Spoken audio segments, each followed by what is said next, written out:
ছিল রুমাল হয়ে গেল বিড়াল, এই গল্পটা তো আমরা জানি। যেই বিড়াল হলো সেই আমরা দেখলাম অদ্ভুত অদ্ভুত কতগুলো ঘটনা ঘটতে থাকলো। যে আসামে থাকে সে আসামি হয়ে যায়, যে বাংলা ভাষায় কথা বলে সে হয়তো এখন বাংলাদেশি হয়ে যেত। ন্যাড়াকে পয়সার লোভ দিয়ে 7 দিনের ফাঁসিতে ঝুলিয়েও দেওয়া যায়। আমাদের বাংলা ভাষা ধ্রুপদী ভাষার মর্যাদা পেয়ে বইটই বন্দী হয়ে বা ওই উইকিপিডিয়াতে 4 লাইন একটা জায়গা করে নিয়ে পড়ে থাকছিল।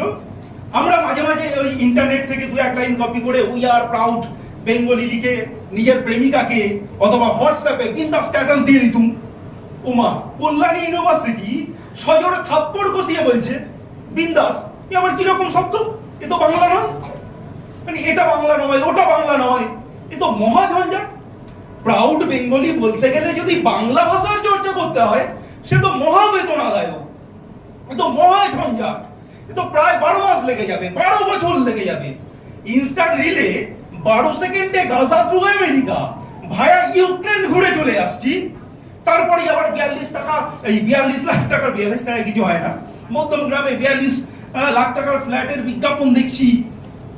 হিসাব করতে বসছি যে কত টাকা ব্যাংকে আছে, ইনক্রিমেন্ট পেলে কত হবে, ব্যাংক থেকে কত লোন পাওয়া যায়, ইএমআই কত দিতে হবে। এইসব হিসাব করা জরুরি নাকি 12 মাস ধরে বাংলা ভাষার চর্চা করা জরুরি? নিশ্চিত ভোগ্যপণ্য বিলাস বাসন এইগুলোই জরুরি। মানে আমাদের এখন স্লোগানই হচ্ছে ওঠো জাগো, যতক্ষণ না পর্যন্ত রাজারহাটে ফ্ল্যাট কিনতে পারছো ছুটতে থাকো। ওটা কেনা হলেই পুঁজিপতিরা আরো একটা টার্গেট ঝুলিয়ে দেবে। তারা আমাদের এই রিলসের বিজ্ঞাপনে দেখায় যে দেখো তোমার বন্ধু বান্ধবরা 2 রাউন্ড তোমার থেকে এগিয়ে গেছি। তখন আমরা, আমাদের কি মনে আসে যে মরুককে আমরি বাংলা ভাষা, তার থেকে বাবা বাংলাটা আমার আসে না ঘোষণা করে দিলেই সব ঝঞ্ঝাট মিটে যায়। গয়ায় গিয়ে পিন্ডি টিন্ডি দিয়ে এলো তো আরোই ভালো হতো। পণ্ডিতের অবশ্য বলেন যে সবকিছুর মধ্যেই শিল্প সাহিত্য চর্চা করা যায়। যাই হোক, এরকম বিভ্রান্তকর পরিবেশেও আপনারা এতজন এখনো বাংলা ভাষায় কবিতা লিখছেন, গল্প লিখছেন। শুধু লিখেই দায়িত্ব শেষ না করে একে অপরের লেখা শুনবেন বলে একটা দিন, এই রবিবারের দিন, দূর দূরান্ত থেকে অন্বেষার অনুষ্ঠানে ছুটে এসেছেন। এই যে ঘটনা, এই ঘটনাটাকে মানে এটা তো প্রশংসনীয়, কিন্তু প্রশংসা করবার জন্য যে ভাষা দরকার সে ভাষা আমার নাই। শুধু এইটুকু বলবো যে আপনাদের সকলের কাছে অন্বেষা কৃতজ্ঞ হয়ে থাকবে। আপনাদের সহযোগিতার হাত, আশীর্বাদের হাত 10 বছর ধরে, বিগত 10 বছর ধরে যেভাবে ছিল, আমরা এবছর 11ই পড়েছি, আরো অনেক নিশ্চয়ই পথ আমরা চলতে পারবো। আপনাদের এই সহযোগিতা, আশীর্বাদ আমাদের কাছে থাকবে। একজন গর্বর্ত বাঙালি আগ বাড়িয়ে চর খায় না, কিন্তু হায় হায় গেল সব শেষ হয়ে গেছে, সব উচ্ছন্নে গেছে ইত্যাদি নানাবিধ রব প্রতিটি বাঙালি প্রতিনিয়ত করে। শিল্প সাহিত্য, অর্থনীতি, খেলাধুলা, ব্যবসা বাণিজ্য কিছুতেই আগ বাড়িয়ে এসে ঝাঁপিয়ে পড়বে না। যদি চর খেয়ে যায়, যদি সফল না হয়, বিরিয়ানি থেকে আলু তুলে নিয়ে যাচ্ছে দেখতে পাচ্ছি, তাও বেশ খানিকক্ষণ চুপ করে থাকবে। তারপর হায় হায় গেল। আরে তৎক্ষণাৎ কেন আটকাবো না? যখন কলকারখানা এক এক করে বন্ধ হয়ে যাচ্ছিল তখন চুপ। পরে এমন কপাল চাপড়ানো যে ভাগ্যরেখা, কর্মরেখা, আরো কিসব রেখা এইসব হাতে টাতে আছে, সেসব একবার কপালে চলে আসছে, একবার হাতে চলে আসছে। মাঝখান থেকে জ্যোতিষীদের হয়ে গেছে ঝামেলা। তারা ঠিক করে প্রেডিকশনই করতে পারছে না, মানে তারা বুঝেই উঠতে পারছে না হাত দেখবো নাকি কপাল দেখবো। শিক্ষা ব্যবস্থা ভেঙে চুরমার হয়ে যাচ্ছে আমরা দেখতে পাচ্ছি। মধ্যবিত্ত তার ছেলে মেয়েদের প্রাইভেট স্কুলে পড়াবার জন্য তাদের না বিশ্বাস উঠছে, কিন্তু এখন চুপ। পুরো ব্যবস্থার উপর যতক্ষণ না বুলডোজার চলছে ততক্ষণ চুপ করে বসে থাকবো, যেন গৌতম বুদ্ধ ধ্যানে বসেছি, এই বদিলাভ হয়ে এলো। আমাদের যত কেরামতি তা বহুলাংশেই পাশ্চাত্য থেকে এসেছে, পাশ্চাত্য থেকে ধার করে নেওয়া, তুলে নেওয়া, এসব আমরা জানি। যদিও আমরা মাঝে মাঝে তাদের গালমন্দও করি, যদিও গ্রহণের মধ্যে কোনো লজ্জা নেই। বড় বড় সাহিত্যিক এবং শিল্পীদের সাহিত্যকর্ম এবং শিল্পকর্ম আমাদের চোখের সামনে আছে। এর একটা হাত, ওর মাথা, ও থর নিয়ে এসে এই বড় বড় সাহিত্যিকরা তারা স্ক্রু টুরু দিয়ে জুড়ে টুড়ে দেন না। এর বেশিরভাগটাই হচ্ছে আত্মীকরণ। এখানকার জল মাটির সঙ্গে খুব সুন্দর তারা মিশিয়ে দেন। কিন্তু আপত্তি যেখানে, তা হলো কপি পেস্ট। আমরা কপি পেস্ট করতে ওস্তাদ। যদি আমরা এখানকারই উদাহরণ ধরে নিই, দেখবেন যখন মঙ্গল কাব্যগুলো রচনা হচ্ছিল তখন শত শত মঙ্গল কাব্য রচনা হচ্ছে।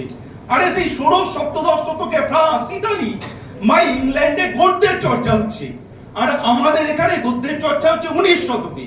তাও বোধহয় ব্রিটিশরা যদি না থাকতো, তাদের ওই শিক্ষা ব্যবস্থার উপর তাদের যদি কাজকর্ম না থাকতো, তাও কবে হতো জানি না। মানে তাও কোথায় 16 শতক, আর আমাদের এখানে শুরু হচ্ছে 19 শতক। মানে এগিয়ে রাখে সব কনসেপ্ট তো বিশ্বাসী নই, উল্টে কেন আমরা সংকল্পবদ্ধ করে আছি যে আমরা পিছিয়ে থাকবো, পিছিয়ে রাখবো। আমরা মধুসূদনকে দেখেছি, সেখানেও কপি দেখেছি, বঙ্কিমচন্দ্রের উপন্যাস, সেখানেও কপি দেখছি।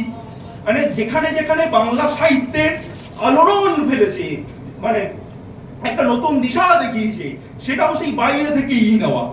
রবীন্দ্র পরবর্তীকালে কল্লোল গোষ্ঠীও, আমরা নজরুল ইসলাম বা সত্যেন্দ্রনাথকে যদি বাদ দিয়ে দিই, দেখবো সেখানেও সারা পৃথিবী জুড়ে দুটো বিশ্বযুদ্ধের আঘাত সহ্য করবার পর মানুষের সুখ দুঃখ বোধ ইত্যাদি সারা বিশ্ব জুড়ে প্রতিফলিত হচ্ছে।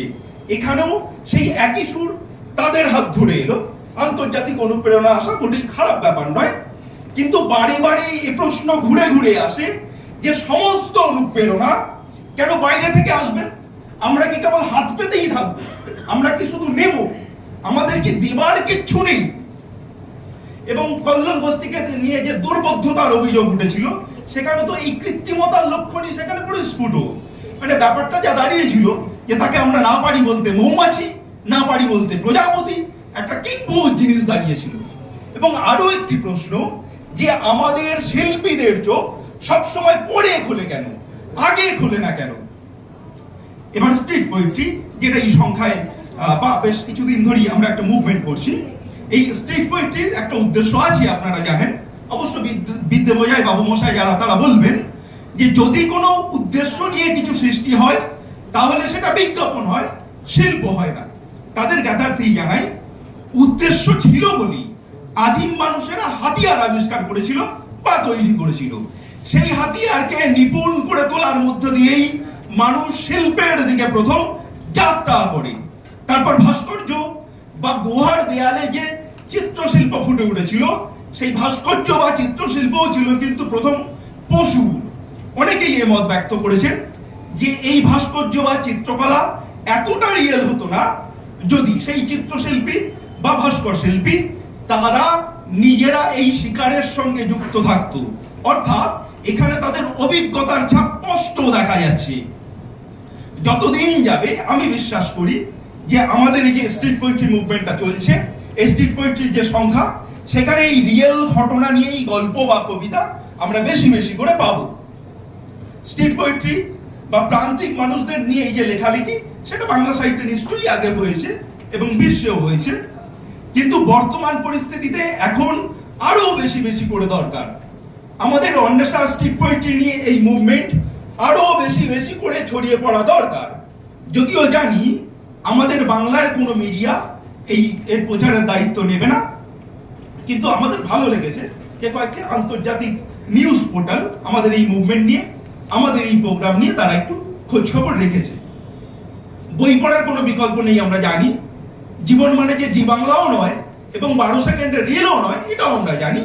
হ্যাঁ, এই কথা অস্বীকার করবার কোনো উপায় নেই যে এই মুহূর্তে দাঁড়িয়ে সাহিত্য পাঠের দিকে মানুষের আগ্রহ তুলনামূলকভাবে কমেছে।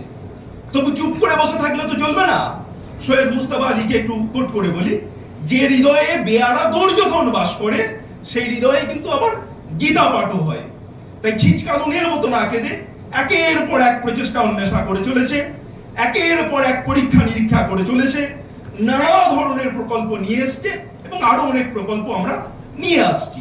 এর মধ্যে আপনারা জানেন যে সারা বছরের যে বইগুলো, সেই বইগুলোর প্রচার পাবলিসিটি তুলনামূলকভাবে একটু বেশি হয়, এবং আমাদের পেজে দেখবেন যে সারা বছরের প্রকল্পের যে বইগুলো, সেই লেখকেরা নানাবিধ প্রশ্ন এবং উত্তর দিয়ে চলছে ভিডিওর মাধ্যমে। এইভাবে শুনতে শুনতে দেখতে দেখতেই একটা হুজুগ তৈরি হয়, সেই হুজুগ আমরা তৈরি করবই। আসলে আমাদের হৃদয় অনেকখানি সেই পিতামহ ভীষ্মের মতো। আমরা কৌরবেও আছি, পাণ্ডবেও আছি, ধর্মেও আছি, জিরাফেও আছি। কিন্তু যেহেতু সমাজ, সংসার, অর্থ, এই যে নানাবিধ সুখের হাতছানি, এগুলো তো মিথ্যে নয়, এগুলো সত্য। তাই আমরা আমাদের শরীরটা যেন কৌরব পক্ষেই পড়ে আসে, কিন্তু আমাদের জ্ঞান, বুদ্ধি, সততা, শান্তি এসব তো পাণ্ডব পক্ষে। অর্থাৎ পাণ্ডব পক্ষের দিকে আমাদের মন অল্প হলেও সব সময় পড়ে থাকে। আমাদের যেটা দরকার সেটা হচ্ছে একটা বিরাট হুজুগ তৈরি করতেই হবে।